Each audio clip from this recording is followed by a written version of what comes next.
안녕하세요, 차도녀입니다. 페이스리프트된 파사트 GT 모델 오늘 리뷰하려고 하는데요.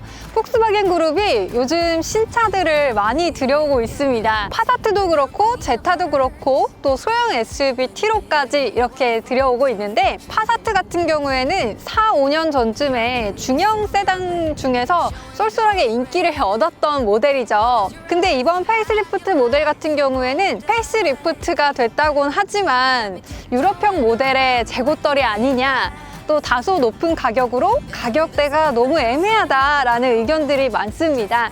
그럼 이런 논란들을 잠재울 만한 어떤 강점을 가지고 있을지 저랑 같이 둘러보시죠. 폭스바겐 그룹의 다른 모델들처럼 파사트 GT 같은 경우에도 새롭게 들여오자마자 큰 할인을 하고 있습니다. 일단 파이낸셜 8% 할인이 들어가고요. 또 트레이드인 할인이라고 해서 타고 있던 차량을 폭스바겐을 통해서 중고차로 판매하게 되면 추가적으로 할인을 해주는데요.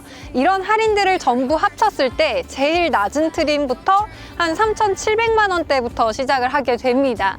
그래도 이미 높아진 우리 국내 고객들의 눈높이를 맞추기에는 다소 애매한 가격이죠.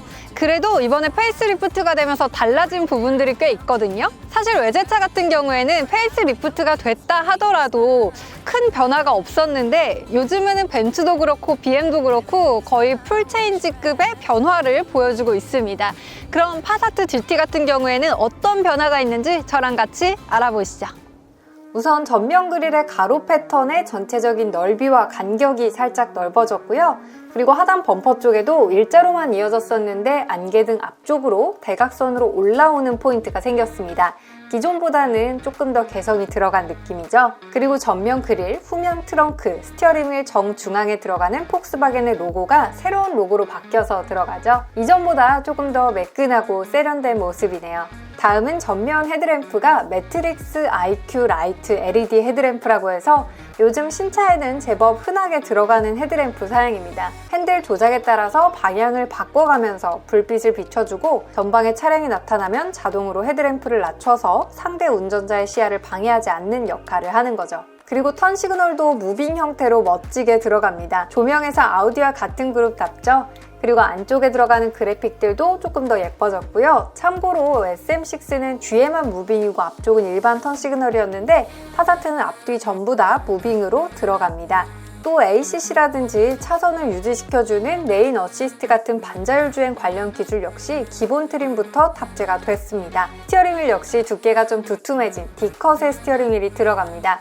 조작 버튼 디자인도 더 시인성 좋게 들어갔네요. 그리고 공조 버튼 역시 전부 다 터치식으로 바뀌면서 요즘 트렌드를 반영했습니다. 특히 바람 세기를 조절하는 부분이 이렇게 터치식으로 쭉 할 수 있다는 게 약간 불편한 것 같지만 저는 적응만 되면 큰 지장 없을 것 같아요. 또 스마트폰 무선 충전까지 있네요. 전작에서 달려있던 아날로그 시계 대신 파사트 네이밍이 들어갔습니다. 시계를 뺀 건 뭐 그렇다 쳐도 이 네이밍이 좀 생뚱맞긴 하죠. 그리고 바로 아래쪽에 비상등이 들어가요. 비상등만 넣기는 조금 심심해서 그랬나요? 클러스터도 전자식 클러스터로 변경이 됐습니다. 파사트 GT 같은 경우에는 세 가지 트림으로 나뉘어져 있습니다. 제일 낮은 트림인 프리미엄, 중간 트림인 프레스티지, 제일 높은 트림인 프레스티지 4모션이 있는데요. 각각의 가격 차이는 400에서 500만 원 정도 차이가 나거든요. 근데 중간 트림이랑 제일 높은 트림이랑 다른 점이 뭐냐면, 일단 사륜구동이 적용된다는 거, 그리고 나머지는 그냥 주차에 조금 도움을 주는 파킹 어시스트, 360도 서라운드 뷰 이 정도거든요.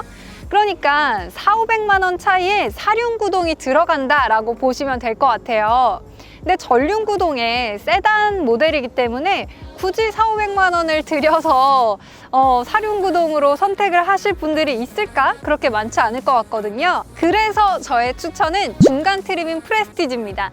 제일 낮은 트림이랑 400~500만 원 정도 차이가 나는데 그 정도 가격 차이여도 괜찮겠다 싶을 만큼의 옵션들이 많이 들어가 있거든요. 어떤 옵션 차이가 있는지 저랑 같이 빠르게 훑어보시죠.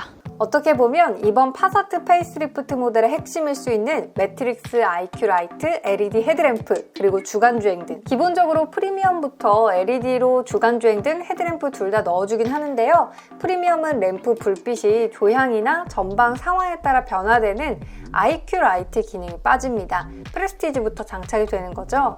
근데 이 차이는 시작에 불과합니다.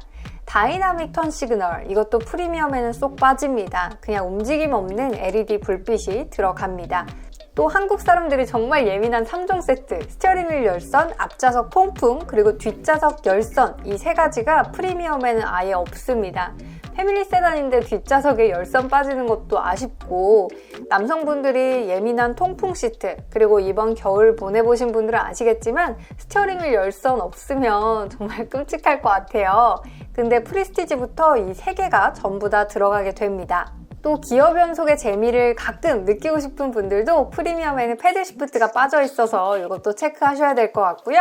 또 HUD가 4천만 원이 넘는 세단이라고 하기에는 조금 없어 보이는 컴바이너 타입이긴 하지만 이것조차도 프리미엄에는 빠져 있습니다. 세단인 관계로 파노라마 선루프라는 이름이 조금 민망할 정도로 뭐 엄청 큰 선루프는 아니지만 역시나 이마저도 프리미엄에는 아예 안 들어가요. 역시나 패밀리 세단으로서 그리고 어느 정도는 급이 있는 중형 세단에는 필수라고 할 수 있는 전동 트렁크도 프리미엄에는 안 들어갑니다. 그리고 휠에 집착하시는 분들도 많이 아쉬울 거예요. 프리미엄은 모양도 조금 밋밋하고 크기도 17인치에 타이어 폭도 215로 좀 좁게 들어가거든요. 근데 프레스티지부터 크기도 18인치, 모양도 조금 더 멋있고 폭도 235로 안정적이게 됩니다. 사실 여기까지만 대충 꼽아도 열선의 통풍, 선루프, 헤드램프, 전동식 트렁크, HUD 휠, 저 같으면 무조건 4,500 더 주고 프레스티지 갈 것 같아요. 물론 제일 낮은 트림인 프리미엄도 나름 괜찮게 들어간 것들도 있습니다. 일단 반자율 주행 기능이라고 할 수 있는 트래블 어시스트, 레인 어시스트가 기본 장착되고요. 마사지 시트가 들어갑니다. 4천만 원 정도 세단에 깡통치고는 나쁘지 않죠? 일단 실내가 전반적으로 되게 깔끔하네요. 투아렉처럼 그렇게 투박하고 그런 스타일은 아니고요. 그리고 앰비언트 무드 등도 A7까지는 아니지만 그래도 굉장히 예쁘게 잘 들어가 있는 것 같아요. 도어 쪽까지 쫙 이어지는 그런 느낌이 지금은 낮이라서 티가 안 나는데 밤에 보니까 괜찮더라고요. 이 기어봉만 빼면은 전반적으로 되게 깔끔하고 세련된 스타일이네요. 저는 이게 디젤인 게 제일 아쉬운 부분인 것 같아요. 디젤 특유의 엄청 심한 건 아니지만 그래도 어쩔 수 없는 잔진동, 그릉그릉한 소리, 특히 오늘처럼 추운 날에는 이게 예열되기 전에 그런 소리가 조금 더 심하잖아요. 굳이 비교를 하자면 최근에 시승했던 벤츠 E클래스 디젤 모델보다 조금 더 심한 정도입니다. 이게 많이 부드러워졌다고 하는데 잘 모르겠어요. 다른 분들은 그랜저랑도 많이 비교를 하시는데 그 정도까지는 전 아닌 것 같거든요. 좀 단단한 편인 것 같고 그게 이제 과속 방지턱 넘거나 할 때는 몸으로 좀 전달이 많이 되는 편인 것 같아요. 이번에 페이스리프트 되면서 새롭게 들어온 이제 반자율 주행 기능도 한번 해볼게요. 요 버튼, 요거 한 번만 딱 누르면 실행이 되는 거거든요. 속도를 이제 올리면 지금 80까지 제가 맞췄습니다. 한번 손 떼볼까요? 그리고 저는 이게 속도 조절하는 것도 잘 되고 앞차와의 간격도 잘 조절을 해주는데 제가 놀랐던 건 코너링을 생각보다 잘 잡아주더라고요. 그래서 저는 생각보다 잘 된다 그런 점에서 놀랐고, 또 이게 핸들을 그냥 잡고 있지 않고 놓잖아요. 그러면 다른 것들은 그냥 알림을 울리다가 꺼져버리는데 얘는 속도를 줄여버리더라고요. 직접 조용하라고 지금 알림이 딱 떴거든요. 제가 안 하고 이렇게 기다리면 일단 알림을 엄청 크게 울려줍니다. 지금 약간 브레이크를 한번 엄청 세게 확 밟아요. 그래서 진짜 정신을 차릴 수밖에 없게 만드는 그런 기능인 것 같아요. 완전 딱 화내는 느낌으로 잡아! 이렇게 딱 브레이크를 한번 엄청 세게 확 밟아주네요. 알고 있는데도 깜짝 놀랐어요. 저는 이런 시스템이 훨씬 괜찮은 것 같아요. 볼보 같은 경우에는 이걸 이제 안 잡으면 그냥 그 기능을 아예 꺼버리거든요.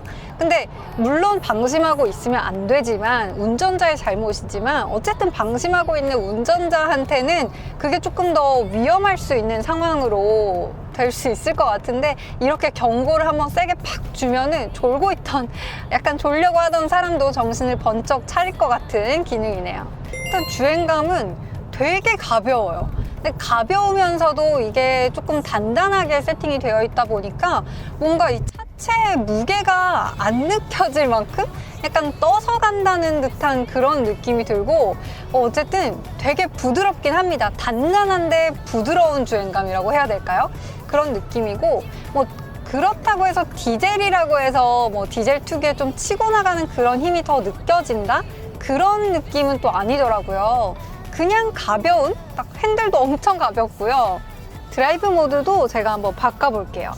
모드를 스포츠로 바꾸면 약간 소리가 조금 더 커진다는 느낌이 있는데, 다른 차량들의 스포츠 모드에 비해서 그렇게 차이점이 크진 않은 것 같아요. 뭐 엄청 주행감이 쫀쫀해지는 그런 느낌도 아니고요. 그냥 일반 노멀 모드랑 스포츠 모드랑 그렇게 크게 차이가 없는 것 같은? 네, 그렇게 크게 차이가 없네요. 네, 저랑 같이 페이스 리프트된 파사트 GT 모델 둘러봤는데요. 사실 이게 유럽형 모델의 재고떨이다. 그리고 결정적으로 디젤 모델이잖아요. 또 높은 가격대 때문에 국내 소비자들의 시선이 마냥 호의적이지만은 않습니다. 그래도 제가 시승을 해보니까 이 주행감만큼은 다른 아우디 폭스바겐 차량들처럼 정말 매끈하고 또 안정적인 주행감을 가지고 있더라고요. 그래서 여러분들도 시승을 꼭 한번 해보셨으면 좋겠고요. 오늘 리뷰는 여기서 마치도록 하겠습니다. 구독, 좋아요, 알림 설정 부탁드립니다.